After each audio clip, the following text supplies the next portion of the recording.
Dune, a sleepy summary. As you prepare for rest, let this summary serve as a gentle companion to the world of Dune. This condensed retelling is a soft invitation to explore the full brilliance of Frank Herbert's original work. While these words offer a calming path to sleep, the true depth of the story awaits in the richness of the pages themselves. Close your eyes now, and let the sand carry you away. Far, far across the stars, to a universe very different from our own. A universe where the most precious substance in all of existence is a glittering, cinnamon-scented powder called the spice melange. And you are drifting there across the dunes, through the warm amber air of a desert planet. And all around you the sand whispers softly, endlessly, like a lullaby that the whole world is singing just for you. In this vast and ancient universe, there is a boy. His name is Paul Atreides, and he is 15 years old, with eyes that sometimes seem older than his years, with dark hair and a serious face and a restless mind that never quite stops turning things over, even when he is supposed to be sleeping. Paul has grown up in a beautiful wet world called Caladan, a place of oceans and grey skies and cool rain. A world so green and mild that it feels like a dream compared to what is coming. His father is Duke Leto Atreides, a tall and honourable man whom people across the stars love and respect, a man who tries always to do what is right. His mother is the Lady Jessica, elegant and mysterious, trained in the secret ways of an ancient sisterhood called the Bene Gesserit, who have spent thousands of years quietly weaving a great tapestry of human destiny through the children they bear and the bloodlines they tend. Paul is the son of both of them, and he carries something in him that neither one yet fully understands. The great emperor of the known universe, a man called Shaddam IV who rules from a distant golden throne, has decided to give the planet Arrakis to the Atreides family. Arrakis, you see, is the only place in all the universe where the spice melange can be found, and whoever controls the spice controls everything, because the spice is what lets the great navigators of the Spacing Guild fold space itself to travel between stars in the blink of an eye. Without spice, civilization would collapse. Ships could not fly. Empires could not hold. And so everyone wants it, and everyone fights over it, and the planet that produces it is one of the most important and dangerous places in existence. For years it was ruled by a brutal and clever family called the Harkonnens, who extracted the spice with machines and cruelty and cared nothing for the people who lived beneath those burning suns. But now the Emperor has taken it from them and given it to the Atreides, and everyone in the galaxy is watching to see what happens next. Paul does not yet know that this gift is actually a trap. Sleep now and let the story carry you further in. Before the Atreides leave Caladan, there are tests and visions. A very old woman comes to Paul in the night. She is called the Reverend Mother Gaius Helen Mohiam, and she is the Emperor's truthsayer, a woman of terrifying precision and purpose who belongs to the Bene Gesserit. She gives Paul a test that no ordinary person could survive, a test of pain and control, pushing a needle into his neck with a poison called the gom jabbar held just at his cheek, and she puts his hand in a box that makes his whole arm feel like it is burning alive. Most people would snatch their hand away and die, but Paul holds perfectly still. He breathes. He endures. And when it is over, the old woman stares at him with something like wonder hidden behind her cold eyes, and she thinks things she does not say aloud. For the Bene Gesserit have been working toward something for many generations, a being they call the Kwisatz Haderach, a person whose mind can see what no one else can see, who exists at the crossroads of all possible futures. The old Reverend Mother thinks that Paul might be that person, or might be close to it, or might be something they did not expect. She watches him and says very little, and then she leaves, and the Atreides begin to pack for Arrakis. There is also a mentat named Thufir Hawat, old and sharp-minded, loyal to the Duke for decades, a man trained to think like a computer because in this universe thinking machines were long ago forbidden. And there is Duncan Idaho, whom Paul loves like an older brother, a swordmaster with dark curly hair and a reckless laugh who would walk into any danger with a smile on his face. And there is Gurney Halleck, scarred and fierce and fond of singing, who trained Paul in combat and plays a balisette and loves the Duke with a devotion bordering on worship. These men are the Atreides, or as close to it as anyone not born with the name can be, and they are all going to Arrakis together, and none of them know exactly what they are walking into. The ship lands on Arrakis and Paul sees the desert for the first time, and it is like nothing he has ever imagined. The sky is burning blue. The heat is enormous, a dry, crushing weight. The sand stretches in every direction past every horizon, pale and orange and gold, shaped into enormous mountains and valleys by winds that can reach speeds terrible enough to strip flesh from bone. The city of Arrakis is a huddle of thick-walled buildings and dust-filmed windows, half-buried and provisional feeling, a city that leans against the desert rather than defying it. The people here are different too. There are workers and merchants and soldiers, the usual fabric of any planetary capital. But out in the desert, beyond the shield wall of rock that protects the city, there are the Fremen. They are the native people of Arrakis, ancient and adapted and deeply strange to outsiders, with eyes blue within blue stained entirely by lifetimes of spice exposure, with water discipline so rigorous it is built into their religion, with fighting skills so devastating that even trained Sardaukar, the Emperor's elite soldiers, the most feared in the galaxy, cannot match them man for man. The Fremen have been dismissed and ignored and lightly persecuted for generations, treated as an unimportant population scattered thinly across a hostile wilderness. But the population reports are wrong.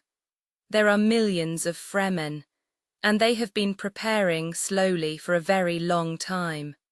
Paul begins to dream. Not ordinary dreams that slip away with waking, but visions that linger and burn, images of a jihad, a holy war spreading across the stars in his name, rivers of blood flowing through distant worlds, armies marching under the flag of something he does not yet understand. The visions frighten him. He reaches for them and they are not always there. He tries to look away and they press in closer. His mother watches him and worries. She trained him in the Bene Gesserit ways as much as she was allowed, and she gave him the voice, a technique of command so subtle and powerful that a single word spoken with the right resonance can compel a person's body to obey. But what is happening in Paul now seems to go beyond any training. Something is waking up inside him, slow and enormous like a planet rotating toward a sun. And then the betrayal comes, and it comes from very close. A man named Dr. Yue, Paul's own physician, a man trusted absolutely, a man who bears a conditioning that should make treachery impossible. He opens the shields of the Atreides palace in the night, and the Harkonnen forces pour in, and the Sardaukar come with them, and the slaughter is sudden and brutal and complete. Duke Leto is taken alive.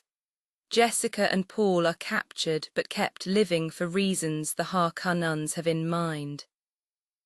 The Harkonnen Baron, a vast creature bloated with cruelty and kept afloat by suspensor fields that support his enormous weight, sits at the center of the trap like a fat spider in a web he has spent years and years constructing. He has schemed with the Emperor himself to destroy the Atreides because the Duke had become too loved, too capable, too much of a threat to the careful balance of power the Emperor preferred to maintain. And now the Atreides are broken. Duke Leto dies trying to kill the Baron. He has been given a false tooth filled with a poisonous gas, given to him by the treacherous Yue as a kind of tragic gift, a last weapon in exchange for the assassination. The gas is released, and the Duke is killed by it, and so are almost everyone else in the room, but the Baron escapes through sheer accident and careful spacing of his bodyguards. Yue dies too, and the thing he died trying to save, his wife, held captive for years by the Baron as a leash on his loyalty, turns out to have already been killed long ago. The Baron smiles. He always smiles. He is delighted with himself and finds mercy a kind of joke. Jessica and Paul are taken out into the deep desert to be killed and left for dead, because dead people in the desert disappear quickly and leave no inconvenient evidence. But Jessica is Bene Gesserit trained. And Paul is whatever Paul is becoming. And the desert people who find them are not soldiers but Fremen, and the Fremen have been waiting for something. There is a legend among them, planted long ago by Bene Gesserit missionaries who seeded such stories carefully across the known universe, whenever they needed to prepare a population for the possible arrival of the Kwisatz Haderach, or one of his predecessors. The legend speaks of a man from off-world, a man with the old ways, who will lead the Fremen to their dream of transforming Arrakis into a green and living world.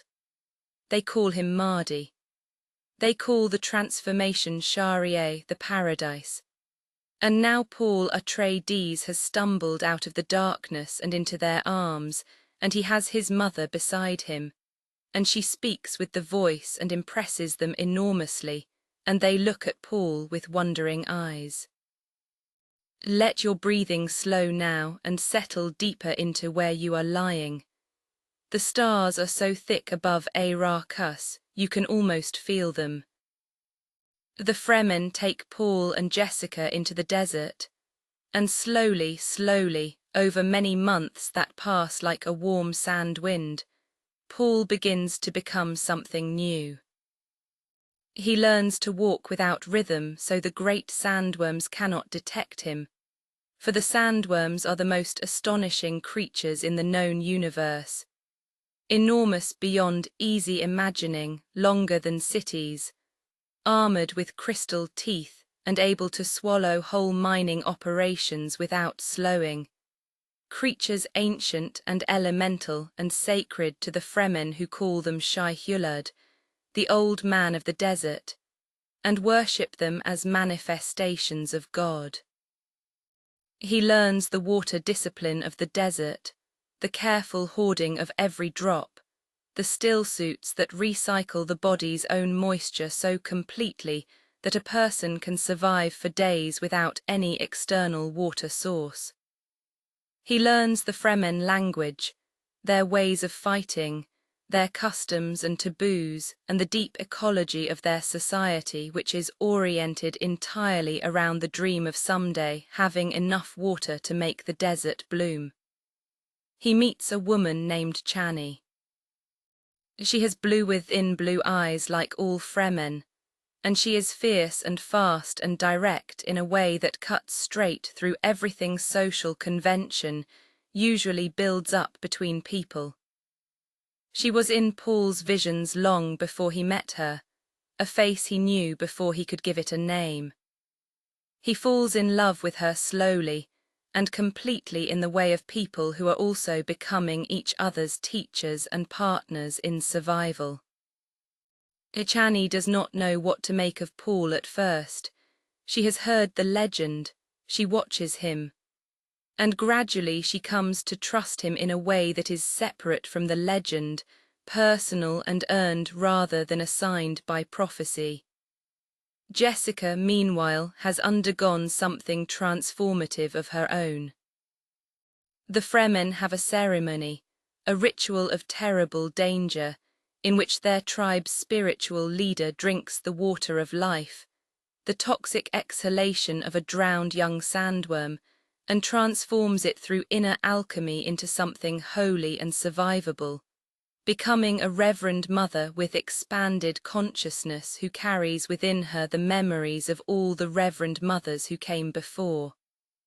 Jessica undergoes this ceremony even though she is pregnant. She survives.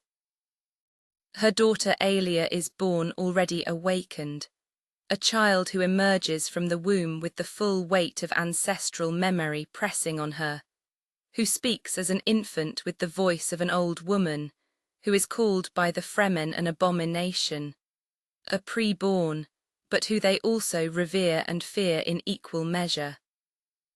Aelia is strange and precocious and powerful and deeply lonely in a way that no one around her can fully understand, because no one has ever been what she is before. Paul drinks the spice in enormous quantities, as all Fremen do, and it deepens everything that was already waking up in him.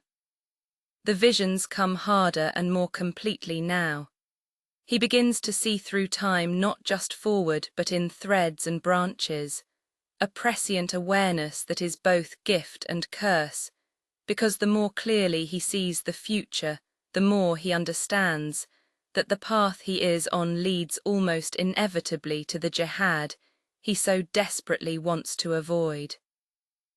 He stands at a nexus of human history and he can feel it.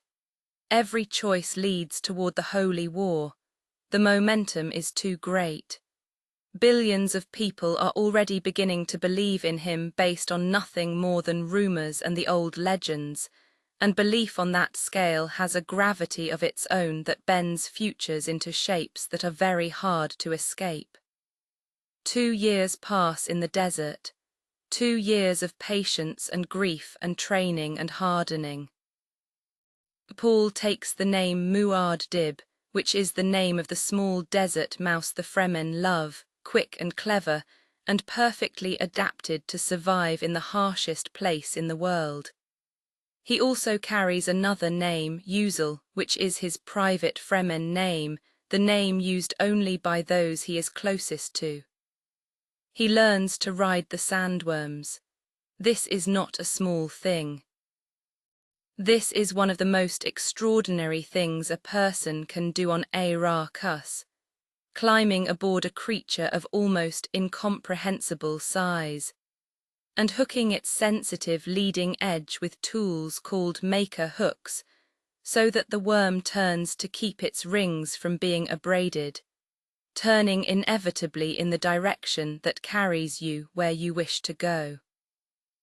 The first time Paul rides a worm, it is both terrifying and exhilarating, and he feels something click into place inside him, some last piece of belonging to Arrakis that was not there before.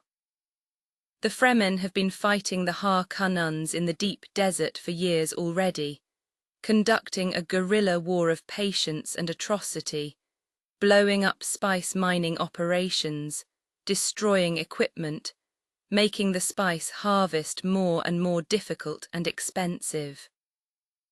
Under Paul's guidance, the campaign becomes sharper and more strategic. He teaches them new ways of thinking about tactics. He organizes what had been relatively scattered raids into something approaching a coordinated military doctrine. The Fremen are extraordinary fighters. They have to be, because the desert kills the merely competent without a second thought. And with Paul's knowledge of strategy and his Bene Gesserit training and his ability to sometimes see a little way ahead, the attacks on Harkonnen operations become devastating. Meanwhile, in the rest of the universe, things are shifting. The spice flow has been disrupted enough that it is beginning to affect the Spacing Guild's ability to navigate, which is beginning to affect trade, which is beginning to affect everything. The Harkonnens are under pressure. The Emperor is under pressure. The great noble families of the Landesrad are watching and calculating. Nothing so destabilizing has happened in the known universe for many generations, and powerful people are beginning to wonder what exactly is happening out on that desert planet that has suddenly become so difficult to manage. Now rest for a moment. Feel the warmth of the story around you like a blanket of sand, still holding the day's heat even after the sun goes down. The crisis arrives all at once. The Emperor himself comes to Arrakis with his full force of Sardaukar, the most feared soldiers in the galaxy, many tens of thousands of them, because the situation has grown beyond what can be handled by any lesser show of force. With him come the Harkonnen forces. With him come representatives of the great houses of the Landesrad, invited or coerced to witness whatever is about to happen. The plan is to crush the remaining Atreides threat permanently and decisively, to make an example that will discourage anyone from ever trying to control Arrakis in an unauthorized fashion again. But Paul has been waiting for this, and the Fremen have been waiting for this. And the desert itself has been waiting for this in the way that immense forces tend to wait, gathering patiently, building pressure in silence. Paul is ready to take the water of life himself now. This is the final step, the most dangerous and most transformative thing he has not yet done. No male has ever survived drinking the water of life. It has always been a female act, a Reverend Mother act. The Bene Gesserit believed that the Kwisatz Haderach would be able to do what they could not. Bridge the gap between male and female, between the inner conscious world and the inner darkness that female Reverend Mothers could see, but not enter, and male humans had never even approached. Paul drinks the water of life and falls into something between death and transformation, a coma that lasts many days while Chani watches over him and the Fremen wait, and his awareness travels through corridors of consciousness so vast and strange that no words that existed at the time were built to describe them. He wakes changed. He is the Kwisatz Haderach. He can see across time with a clarity and breadth that no human being has ever possessed. He can look into the future like looking down a long straight road in clear desert light and see almost everything waiting there. What he sees both confirms and terrifies him. The jihad is there, burning bright and enormous, unavoidable as a sun. But he accepts it now. He has looked at all the paths and chosen this one, not because it is painless, but because of all the paths available, it leads to the future where something worth having survives. He has looked at the alternatives, the futures where he does nothing, the futures where he tries to deflect history rather than ride it, and they are all worse. The universe without the thing he will set in motion is darker than the universe with it, terrible as that thing is going to be. This is the burden of seeing truly, Not that the seer can fix everything, but that the seer must make peace with the costs of what must be done. The battle is spectacular in scale and devastating in its completeness. Paul calls the Fremen together, all the millions of them, an army so enormous that the emperor's advisers had genuinely not believed such a number could exist in the desert. He calls the sandworms too, and they come, drawn by the rhythm of countless marching feet, erupting from the sand in the night like living mountains, carrying Fremen warriors on their backs who leap off at full speed and sprint into the emperor's perimeter with crysknife blades singing in the dark. The Sardaukar, who have never been beaten by anyone in living memory, are overpowered. They fight with extraordinary ferocity and discipline, and it matters very little. The Fremen have been honed by Arrakis itself into something that transcends normal military training, creatures of endurance and controlled violence and total commitment. And there are simply so many more of them than anyone expected that the numbers alone would have been decisive, even without the worms and the fury, and the generations of accumulated grievance driving them forward. Paul faces the Emperor and the Baron, and the full weight of the power structures that destroyed his father and killed so many people he loved. The Baron is killed by Aelia, tiny strange childwoman Aelia with her adult ancient eyes, and the direct uncomplicated violence that her peculiar existence has given her, plunging a poisoned needle into the Baron's neck in a moment so quick and clean it is almost matter of fact. The Baron falls, still smiling perhaps, still unable to believe in his own ending. The Emperor is defeated and has no good choices left and knows it. He negotiates under duress, which is to say he pretends to negotiate while Paul makes clear with patient precision what the actual situation is. Paul demands his right as Duke Atreides, the title that is still legally his by inheritance, and he demands more than that. He will marry the Emperor's daughter Irulan, not for love, never for love, because his love is Chani's and always will be, but for political legitimacy, because becoming the Emperor's son-in-law through marriage gives him a path to the throne that is technically within the rules of the Lan Desrad's feudal structure. The great houses will accept it more easily than a naked seizure of power, even a naked seizure of power by someone who has just absolutely devastated the Emperor's invincible army with desert nomads and giant worms. Irulan herself is clever and beautiful and complicated, and will spend the rest of her life in a strange position, technically the Emperor's consort, and yet kept carefully apart from any real intimacy, because Paul's heart is not available to her and never will be. The spice will continue to flow.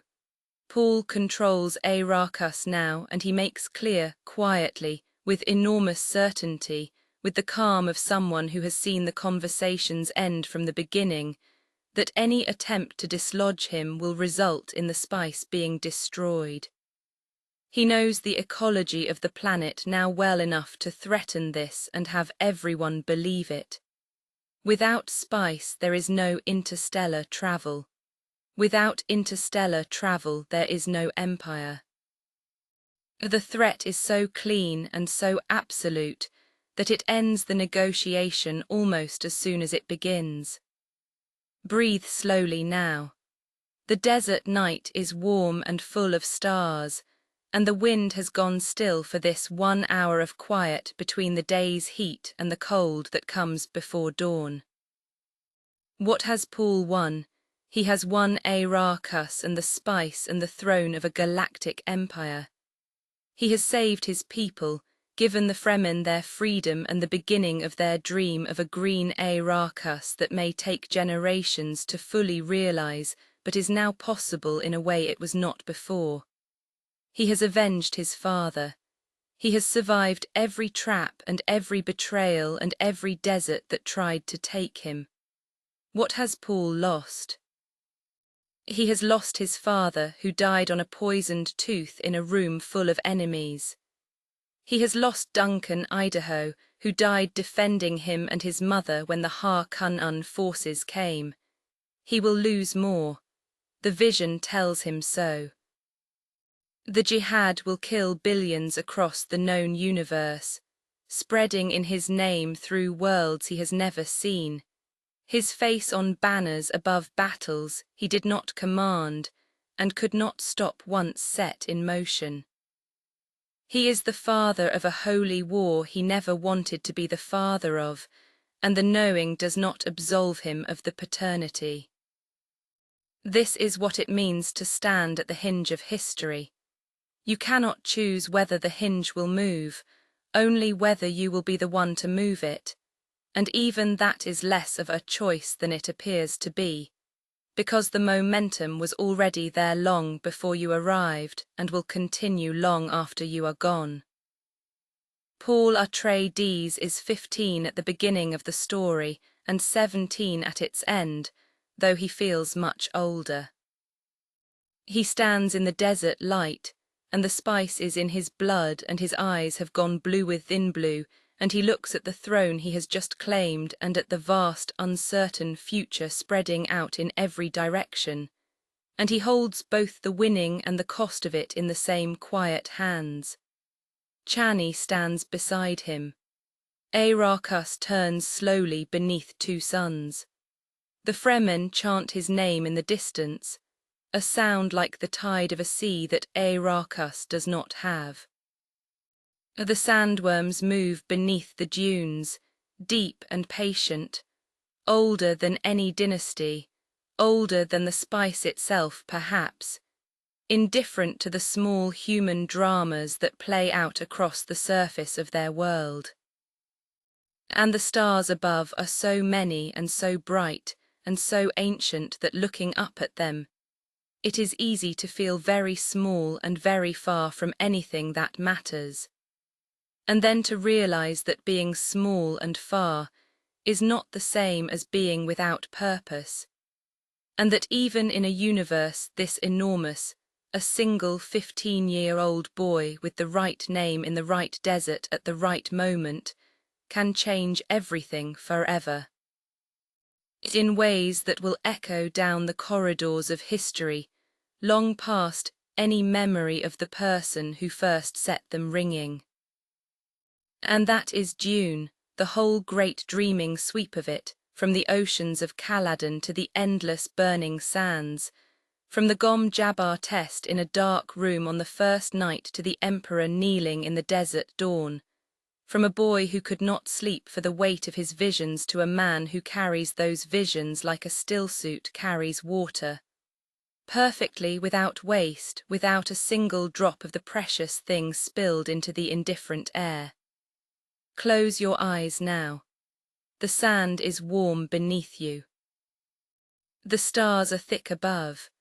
The wind is gentle and smells faintly, just faintly, of cinnamon. Somewhere far away under the dunes, something vast and old and wonderful is moving through the dark, and it does not mean you any harm, and the night is very, very long, and you have all the time in the world to rest. Sleep well. The spice will be there in the morning. It is always there in the morning.